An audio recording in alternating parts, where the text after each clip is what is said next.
I'm wearing all black because we're talking about dark pasts today, and I thought it was appropriate. It also shows off how white I am. We're gonna try something a little bit different today. I asked you guys on Twitter to send me your comic book and superhero questions, and we have one from @Exceliton, who asks, is there a superhero with no dark past or present? Somebody who just does the hero thing because he can and not because of his past. A fantastic question. I want to address this in a couple of ways. The short answer is yes, there are heroes who don't have a dark past. Some of you might be already thinking of some. We'll get to those in a bit. But I want to first address why it is that trauma is so common for superhero origin stories. So a few months ago, we did a video about the 3 kinds of origin stories based off of Dr. Robin S. Rosenberg's book of superhero origins. And generally speaking, they usually fit into one of 3 categories. The first one being chance or luck or maybe unluck. These are all of you superheroes who got their powers from some sort of scientific experiment gone wrong or a horrible accident that gave them abilities. Like your Hulks, your Daredevils, your Flashes, depending on the continuity,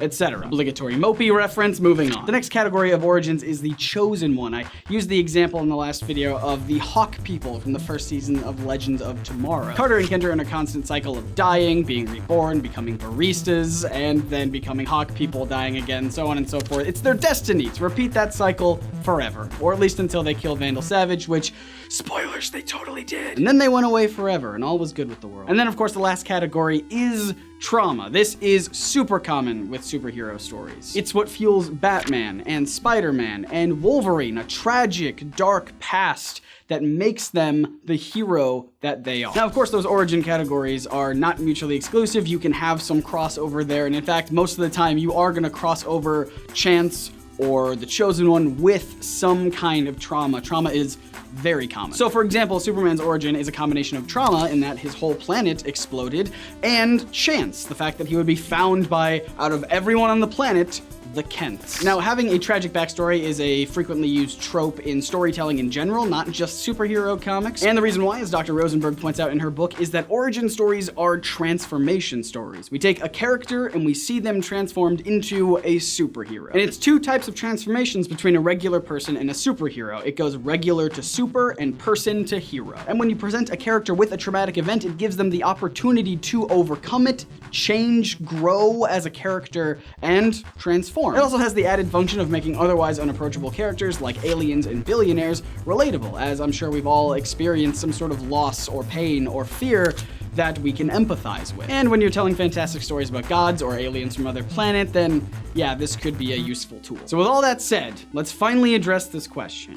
Are there heroes out there who don't have a dark past? And I think the answer is yes, depending on how you define past. So my first thoughts were characters like Thor or Wonder Woman, who are just warriors at heart, set out to fight evil because that's just who they are. Thor is basically born and raised a warrior. That's who he would always be regardless. I mean, yes, Thor himself has suffered through some horrible, dark experiences. I mean, have you seen the Thor movies? They themselves are a tragedy. You're gonna get a lot of dislikes for that one. But is there a big traumatic event that transforms him into Thor? No, he's Thor. And remember, that's a key part. These traumatic events are supposed to be a thing that transforms them, not just a thing that happens that is bad. Everyone, every single person has experienced something bad in their life, but we're trying to find characters who don't have a defining moment that's bad that turns them into a hero. Wonder Woman, I mentioned, is another example depending on the continuity. She's had plenty of origins before, but mostly, yeah, she just wants to do good. Same with Ms. Marvel, one of my personal favorite heroes. She even has a line in one of the first issues where she says,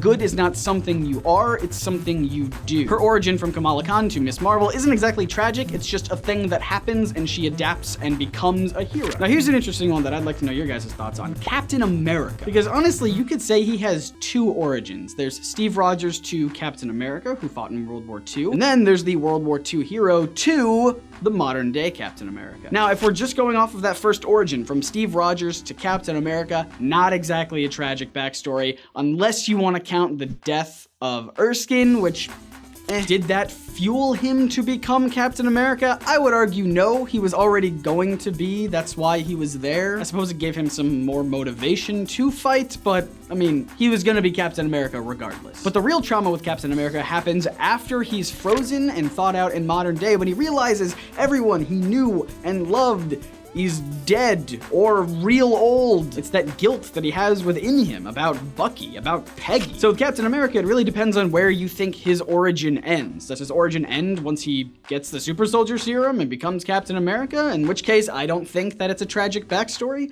Or does his origin end when he is in modern day? But I'd love to know what you guys think about all this. Can you think of other heroes who don't have a dark past? And also, what do you think of this format of me just kind of answering questions off the top of my head, no script or anything? Is it terrible? Do you like it? Let me know. And while you're down there in the comments, leave some more questions that you would like me to answer. You can also do so on Twitter and Facebook. Although, full disclosure, I don't check Facebook nearly as much as I do Twitter. Huge thank you to all of our patrons who supported this video. Their names are in the description down below. If you want your name there, go on over to patreon.com/NerdSync for some other cool rewards and also just to help me eat and pay rent and make more videos. If you want to watch more of said videos, we've got one right here that you might be interested in. Don't forget to hit that big sexy subscribe button. I'm Scott, reminding you to read between the panels and grow smarter through comics. See ya.